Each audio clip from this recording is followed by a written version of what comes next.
Okay, hi everybody, and I've been away for a while.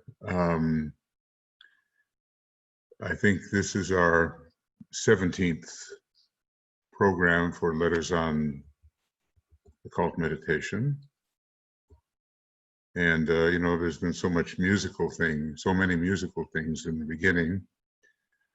I kind of welcome that. It gives me a chance to really think about things from that perspective. And here we're beginning a new section. I may not do a long program here.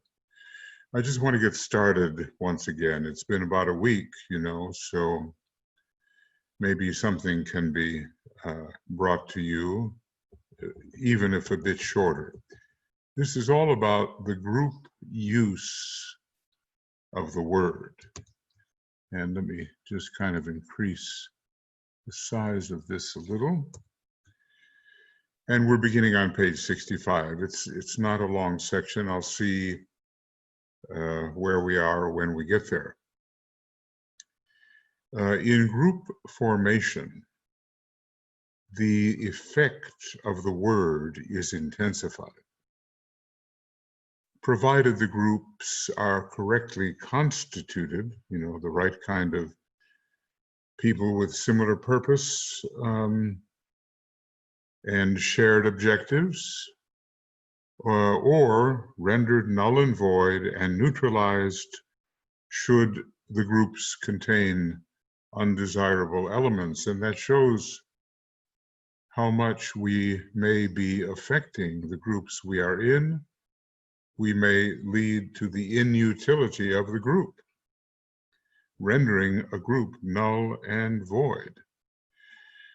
But otherwise, it's the same effect as group meditation.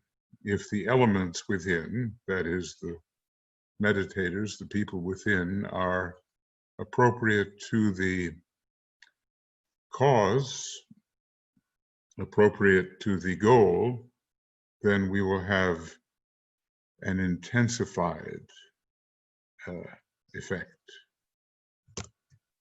Certain things, therefore, are to be ascertained before the word may be used with adequacy by a group. And I would think that in the Aquarian age, this is going to be more and more important. It already is among those esoteric students who realize from studying with DK the importance of the group. And to have that real group sense means that we have to shift away from the kind of self-centeredness of the initial Leo tendencies and move towards Aquarius. But I have, seen many people who are narrow in their idealism and have strong Aquarius in their chart. So everything depends on how we use the particular energies with which we are endowed. Okay, so point A here, it is desirable that people on the same ray or on a complementary ray form a group. And I would say, this has a lot to do with the soul ray. The personality ray here is less important. Soul ray is more important because that tells us our real objectives. All kinds of personalities can have a similar soul objective, and maybe it will only enrich the group if that is the case. But when the soul ray points in a different direction, then there may be an issue of dissonance or disharmony, So often the great pairs of opposites, rays 1 and 2, work in different ways. And of course, each requires what the other has. So we do find some of the esoteric groups, as were in the Lucis Trust and Arcane School, prominent on Ray 2 and Ray 1, and quite a number of people on Ray 1 as well, learning important Ray 2 methods, because mostly, well, maybe all the time now, in the Tibetan groups, those who stick with it, if they have a Ray 1 soul, they do have a Ray 1 monad. And maybe it's the other way around, although there are very few Ray 1 monads at present having advanced far enough to really be with this kind of work. I think they were the latest to individualize on our Earth globe. And so they will not have had sufficient time, I think, to be involved in this kind of work. Sometimes DK talks about the day of achievement. And for those who were individualized on the moon chain, and I think, have largely a third ray component with subsidiary rays being under the jurisdiction of the third ray, their time of achievement is coming up very shortly.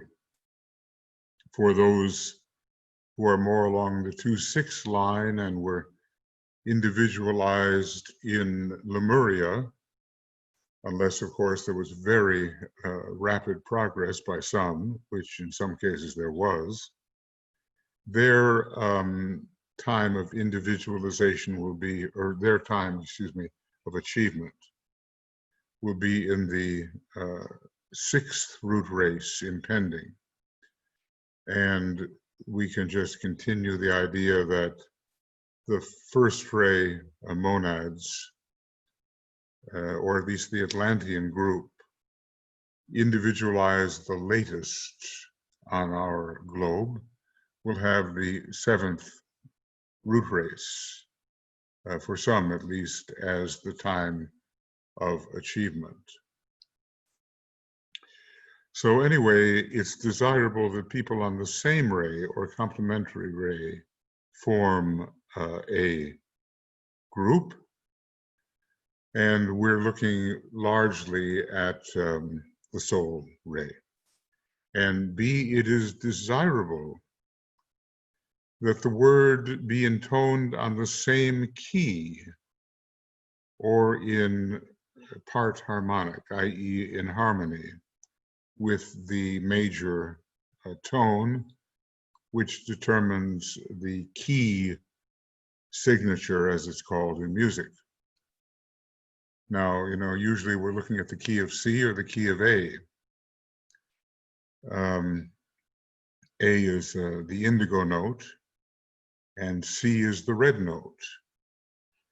And many scales begin on C, and then the tone G is considered the 5th. I've sung this for you before, so forgive me. Do, re, mi, fa, sol. Okay, that's the key of C. Sol is that note in relation to the key of C, but if we begin on an A, do, re, mi, fa, sol, la, ti. Okay. Do. Okay. So that's let's see.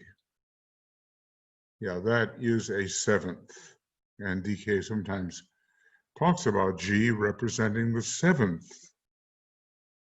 I think or is it do, re, mi, fa, sol, la, ti, do? It may be, let's see, the minor 7th, which is kind of an old nostalgic folk form. The mode involved there is takes us backward. In any case, the note is the same. The note is the G, but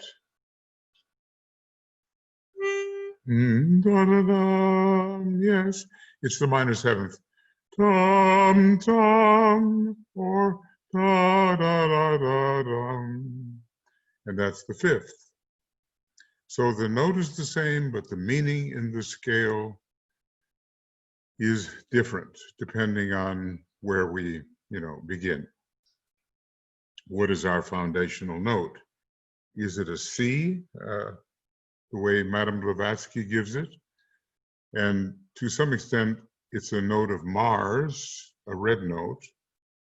Or is it an A, which is usually considered to be an indigo note? So it is desirable that the word be intoned. And notice there is a musical quality to that. The word be intoned on the same key. Usually we say like in the same key, on the same key, okay. Or in part harmonic. So, what is harmonic to the G when we start on the note C? Do, re, mi, fa, sol. Do, re, mi, sol, mi, sol. Those are harmonic notes. They fit together quite well without disturbance. Or do, sol, do, sol. Those are harmonic notes. But if I was to give you this note, dia-dum, dia-dum, scales based upon those two notes would be non-harmonic. There would be a lot of clashes. So when this is done, the vibratory effect is far-reaching, and certain reactions will occur. So, it's pretty clear that in the Pythagorean days, when DK was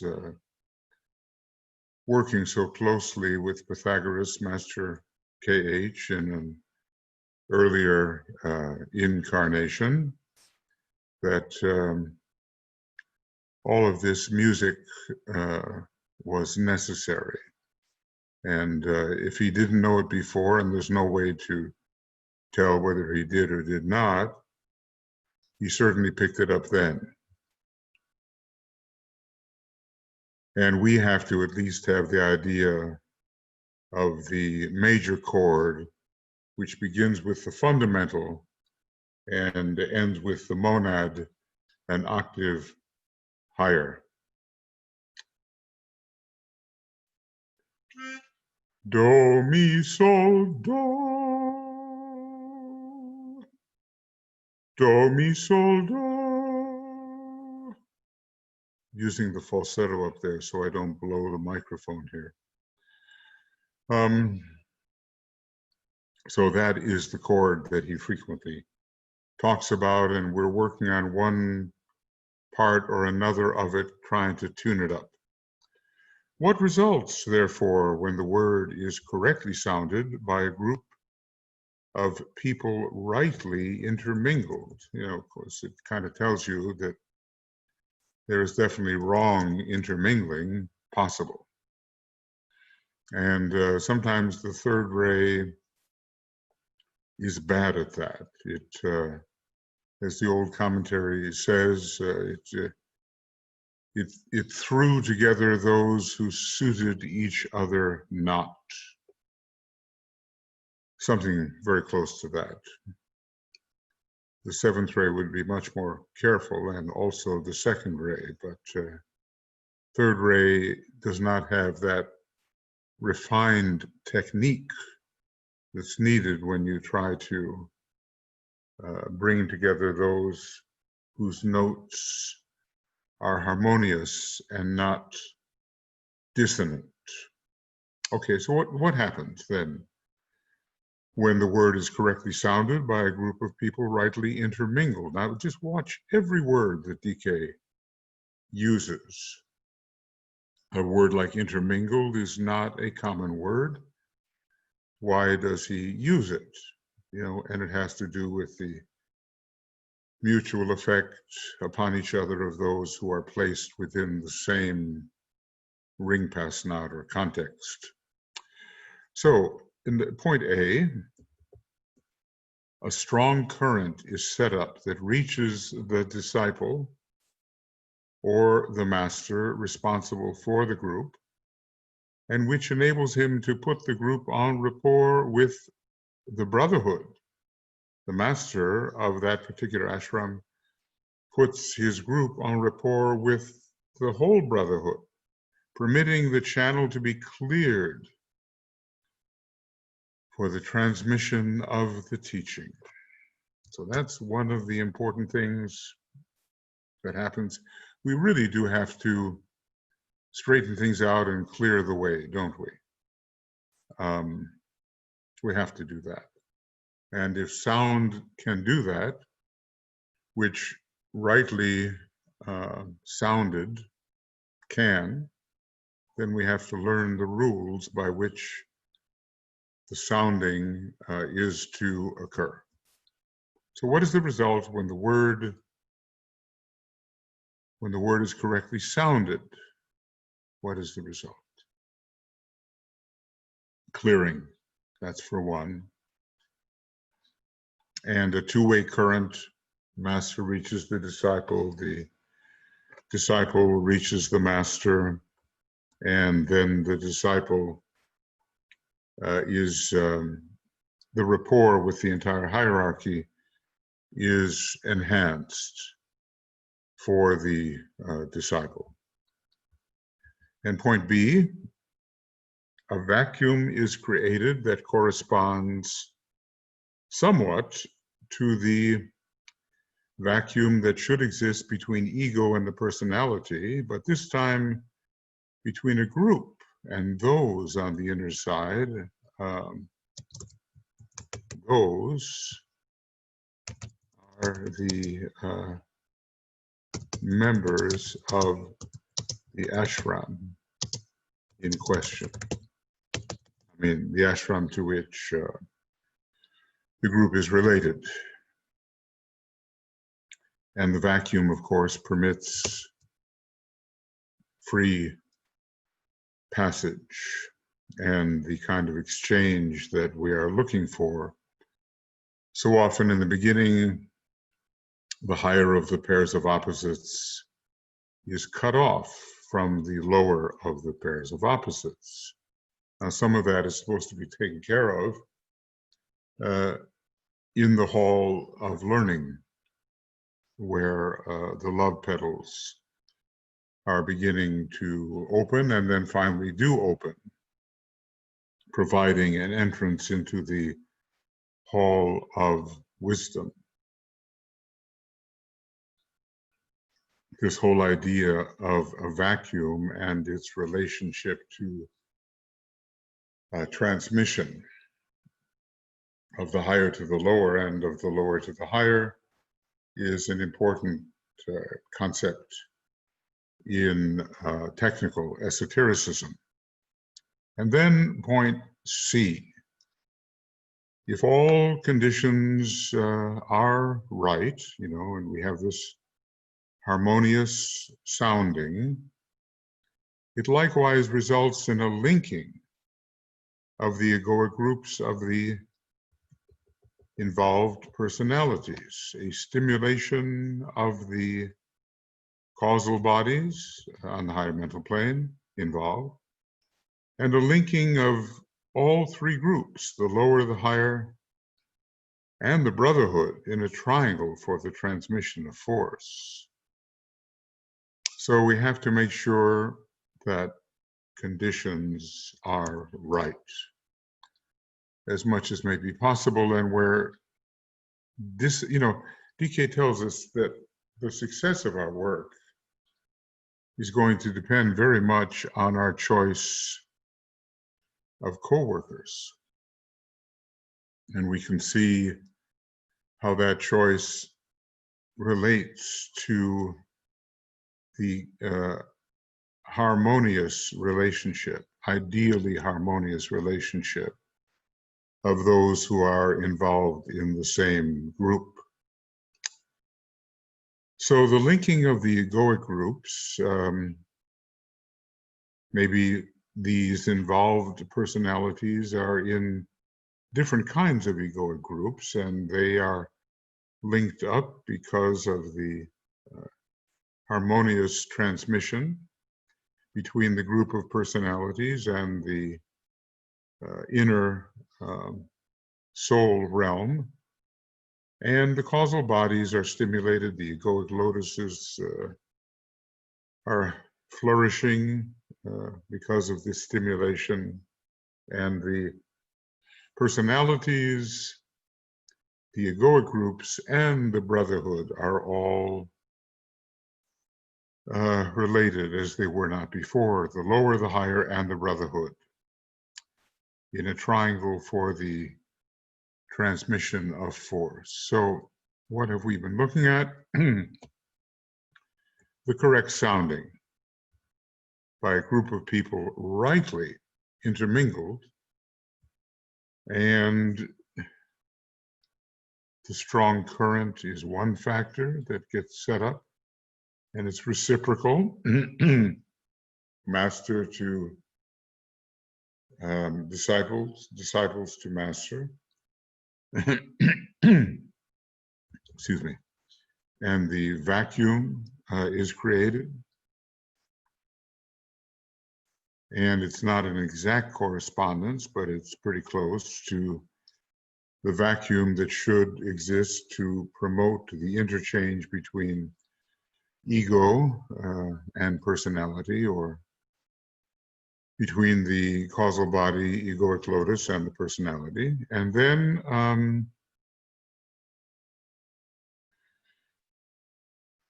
the linking of egoic groups and stimulation of the causal bodies, and a linking of all the groups actually involved in this. So these are actually very desirable results of taking the precaution to make sure that the groups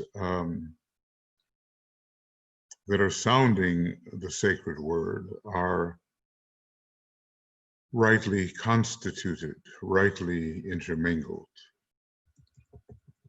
We have to remember that DK is not idly telling us to do something, that something of a very spiritually productive nature is occurring. And point D, it has, quite a few points. So let's keep going here. It has a definite effect on the physical vehicles of the lower group of personalities. It intensifies the vibration of the emotional bodies, driving out counter vibration. We hear there's an exchange of matter. And of course, matter basically is vibration. Driving out counter vibration and swinging all into line with the higher rhythm. So here are the vehicles being strongly affected, and he begins by talking about the etheric, rather the physical vehicle, but of course the ethers are physical.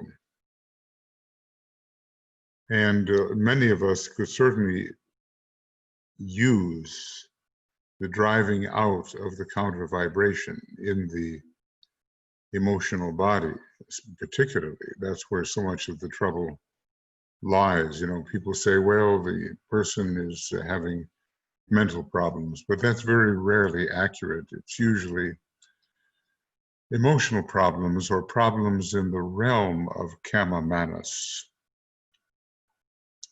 So this results in equilibrium. It stimulates the lower mind, yet at the same time opens the connection with the higher mind, which higher, entering in, stabilizes the lower concrete mind. So the word is the vehicles here and bodies.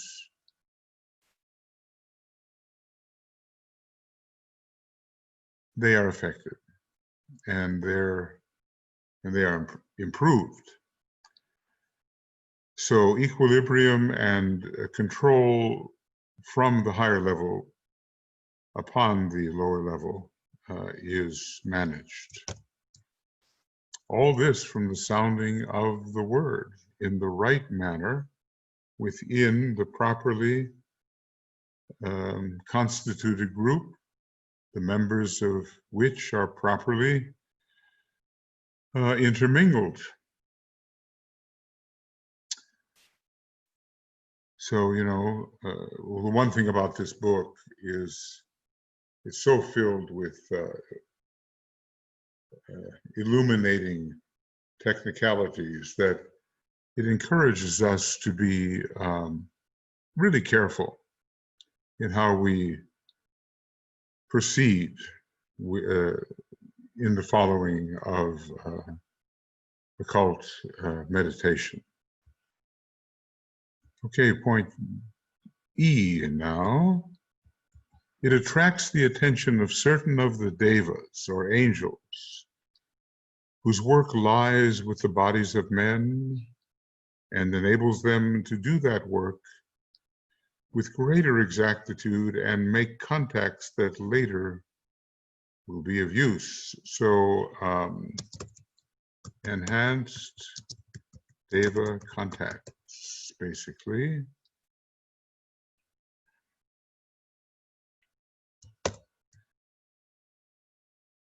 And, you know, storing up the experience of that contact for still greater contact in the future when the relationship between men and devas is a pronounced factor.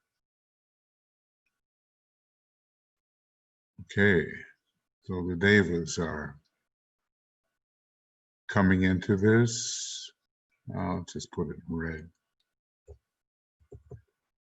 And point F, it creates a protective shell around the group, which, though only temporary, leads to freedom from disturbance, enables the units of the group to work with greater ease and according to the law, and helps the inner teachers to find the line of least resistance betwixt themselves and those who seek their instruction. Now, this is not an obstructive shell. DK advises usually to use the sevenfold, well, what does he call it?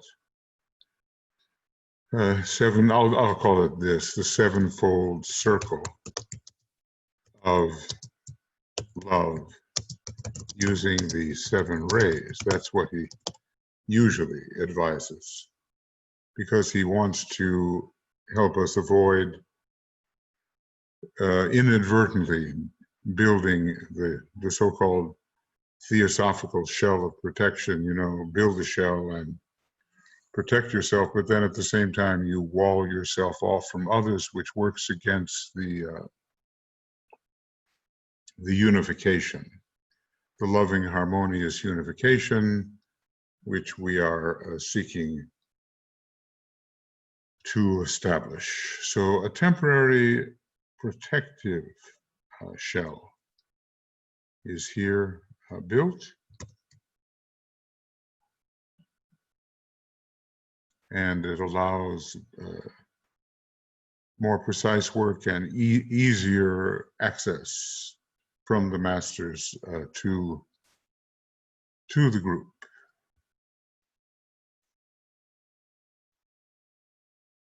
freedom from disturbance. And we all know that when meditating, the factor of disturbance is disturbing. The factor of disturbance interrupts so much that might be profitably pursued until we really learn how not to react to that which would normally upset or derail the inexperienced meditator. Then point G. Well, I guess there's 7 points, aren't there? It aids in the work of evolution.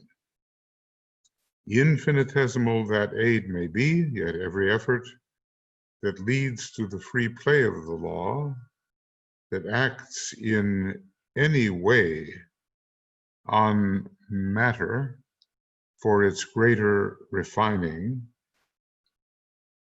that stimulates vibration and facilitates the contact between the higher and the lower, is an instrument in the hand of the Logos for the hastening of his plan. So basically, what can I say here? That a basic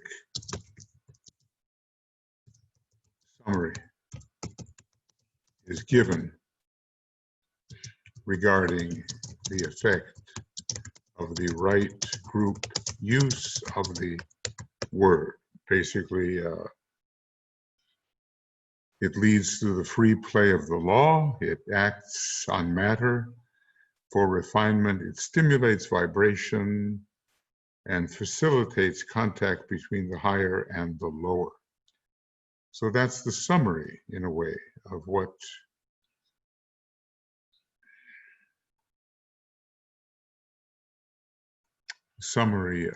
has been accomplished in these other points.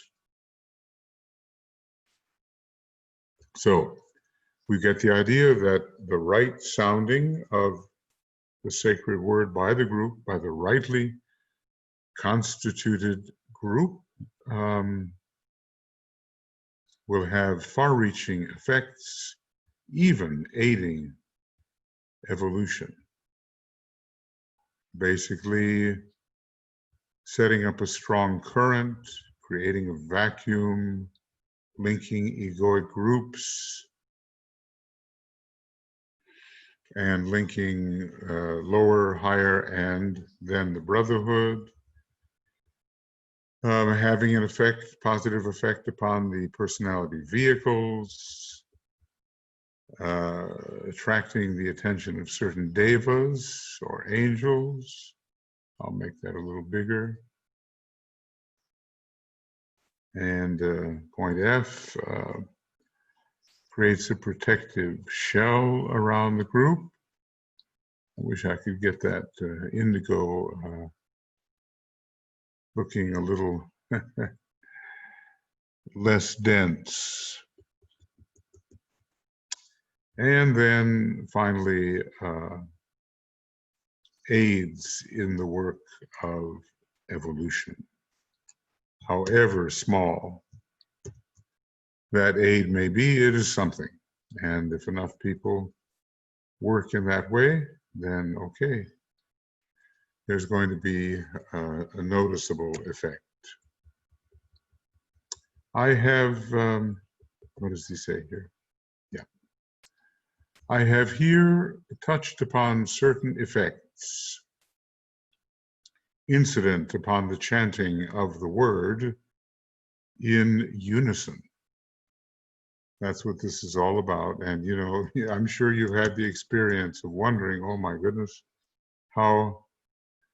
what a sound is created when people try to say the sacred word or chant the sacred word together. The pitch is not correct. Many pitches occur simultaneously that are not harmonic, and the quality of the tone is not very good. You know, we have a lot to do with tuning up this chanting of the word. And when a group really has a euphonious chanting of the word, then we do, we may be able to infer that some type of integration has occurred, and effects that are farther reaching than normal may be in process. We just have to listen carefully to the sounding of the word and somehow try to pick the right pitch, really. Now, of course, we can't pick the pitch of our soul. If the soul rays are inclined to be dissonant, there's nothing we can do about that, but at least suppose we have a group where the soul rays are harmonious or even identical. Then the sounding of that note should be sounded in beauty and with good tone quality. Not always possible, but people have to learn how to use the voice so that it attunes to a certain pitch of music. And if we can't do that, well, let's just practice until we improve. Later, as the rules of occult meditation are understood and experimentally applied, these effects will be studied. So we're still, a long way from being able to make these statements by the Tibetan realities for ourselves. But the time will come, and many subtle energies will be studied during the age of Aquarius. The major ruler, Uranus, has so much to do with subtle energies. As the race becomes more clairvoyant, they will also be tabulated and checked. The effects will be tabulated. And, we have basically a very strong fifth ray coming in with Aquarius.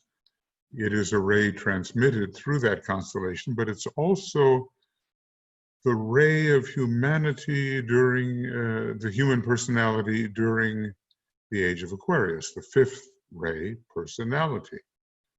So a lot that was simply based upon belief will be transferred into the realm of knowledge. The geometrical forms created by the individual, remember how every life shows a certain geometrical form and how they are rather irregular and not very attractive in the beginning, and how they tend towards greater regularity and beauty as we move on in our development. So the geometrical forms created by the individual and by the group in sounding the word, and some of these forms we have seen through the work of Hans Sellier with the tone and the metallic plates and the powder. I think there are books out on the subject where we see the geometry created by the sounding of the Om.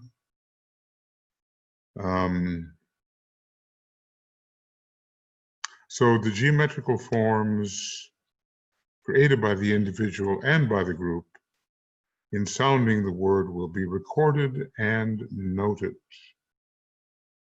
Recorded, I mean, probably noted and jotted down. I don't know if that is meant to be kind of tape recorded or recorded in some electronic way. I'm not sure that such inventions existed at the time of this writing. Well, there were talkies, you know. The talkie movie came out in the late 20s. Of all things, I think a movie called The Jazz Singer. But you know, most of what we had there was the silent film. So recorded meant something different, perhaps. The elimination of individuals from different groups and their assignment to other groups more suitable will be affected by judicious consideration of the work done by them. And that makes a lot of sense because, you know, according to the law of attraction and repulsion, you have to be in the correct group in order to have a harmonic relationship with the basic constituent units of the group. And, you know, at present, when there is group discord, you can oftentimes find it in, you know, the constituents, one or two of them, or whatever, depends on how big the group is, that they don't really resonate with the others, and they don't really resonate with the purpose. On the other hand, one is sometimes in a group where the soul rays are the same or in some way complementary, and then you feel that too, and not too much adjustment has to be made.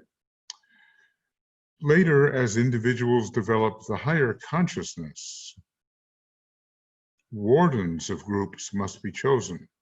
Those are watchers, I guess, not only for their spiritual attainments and their intellectual capacity, but for their ability to see with the inner vision, you know, and a lot of this will necessitate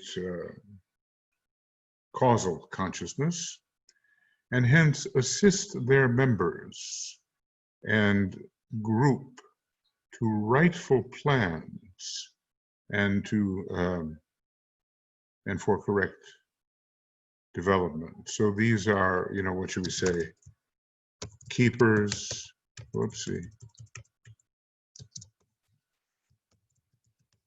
and overseers, equipped properly. Well, so many developments. You can imagine the complexity of the divine plan looked ahead, or as a result of looking ahead 2,000 years. Many things that Master DK can't really discuss are probably in the plans of those who foresee how the Aquarian age should affect humanity, how humanity should develop during that Aquarian age. But unless certain discoveries are made or made patent to the observation of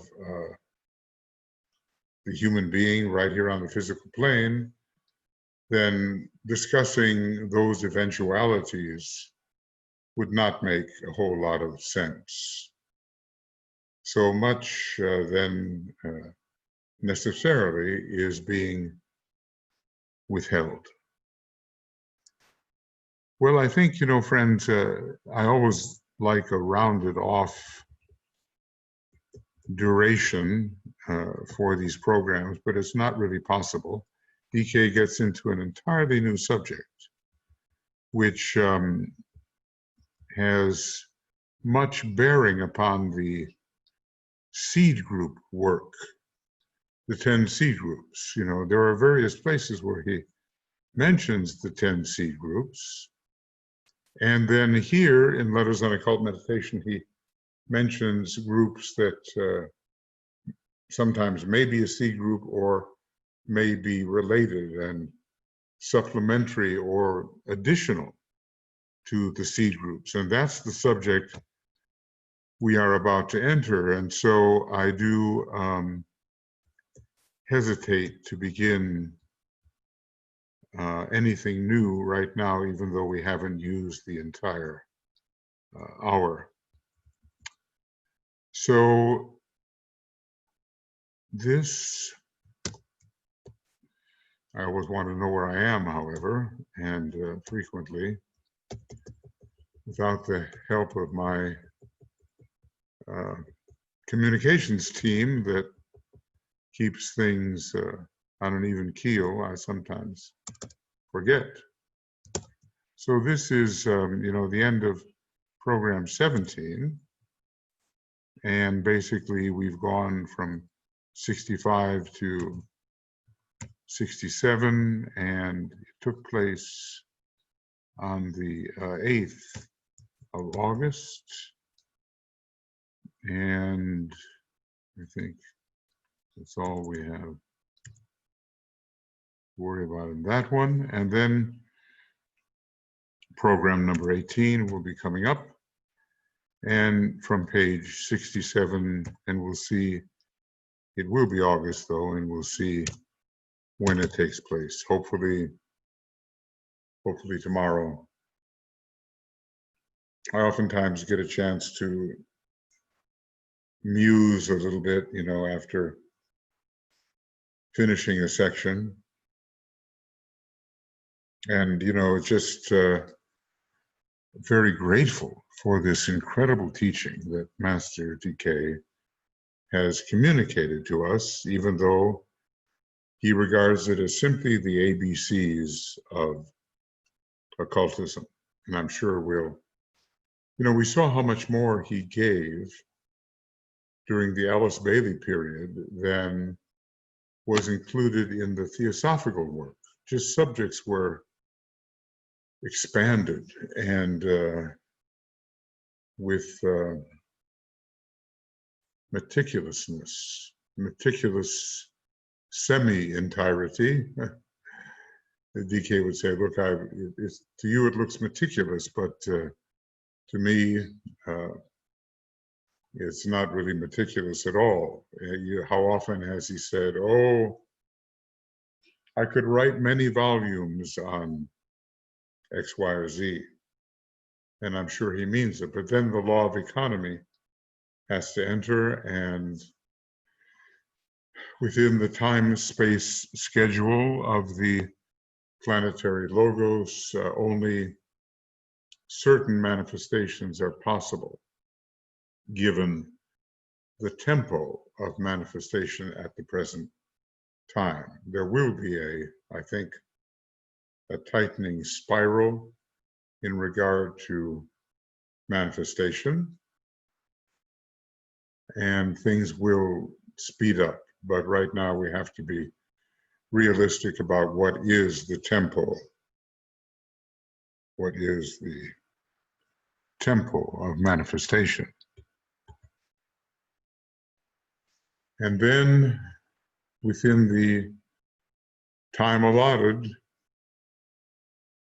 register and retain and apply as much as may be possible, because, you know, it makes so much sense. He's around the year 2025, and maybe in that year, he's going to start the new teaching, the bridging treatises. Now, he's already given us more than we can ever absorb, even in the secret doctrine, as he was advising Blavatsky. And certainly in the Alice Bailey work, he said, I've given you more than you can ever absorb. Yet we know that the more we can absorb, discounting the ill effects of just excessive accumulation, the more we can absorb and somehow communicate and teach and apply in service, the greater will be our foundation for the new set of bridging treatises. Really, who knows what he will give? But the fourth fundamental of the secret doctrine, you begin to wonder whether somehow cosmic fire itself does not exemplify that. It's as if we're looking everywhere for the fourth fundamental and to express it in some terms that are succinct, like the first three fundamentals. But it may be that in this great psychological treatise, a treatise on cosmic fire, where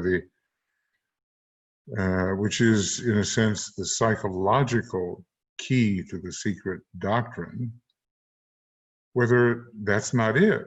I mean, maybe that is it, and maybe we have to boil it down into some kind of mantra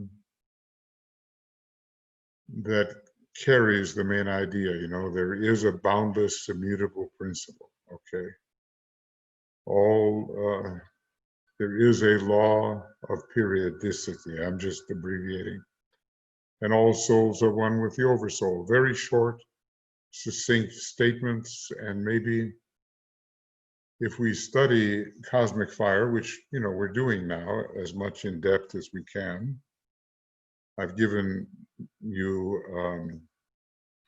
a lot of written commentary on cosmic fire, and the last 100 pages or so spoken commentary. Maybe out of the cosmic fire book, almost 1,300 pages, something can be boiled down which will stand as the fourth fundamental of the secret doctrine.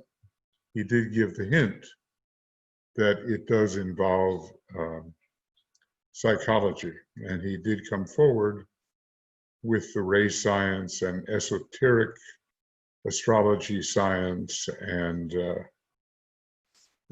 creative hierarchies in some detail which was not found in theosophy, not in any where near such a clear presentation. So one of the methods of blinding is to give you what you're searching for without telling you this is what you're searching for, and then you have to wake up to the fact that it's been right under your nose all this time.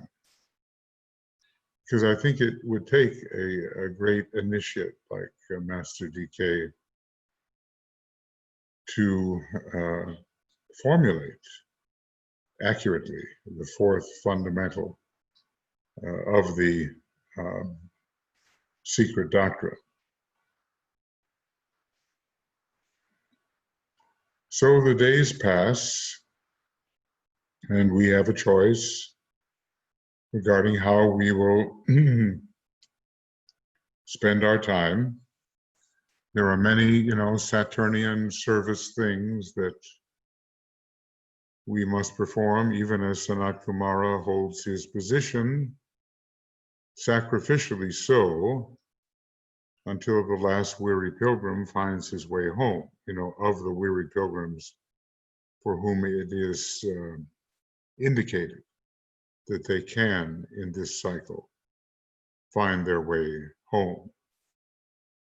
And we imitate that somewhat. We use the planet of opportunity, Saturn, to keep watch over the sacrifice that we are making as we keep the foundation steady. and not race ahead too fast, lest we be guilty of superficial progress which will not abide.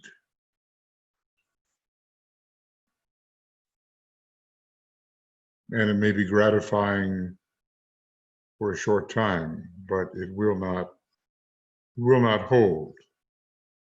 Our work together will span centuries.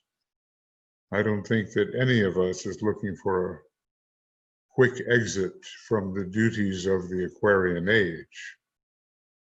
We have 2,000 years or a bit more, in which the Christ will be the great and present teacher and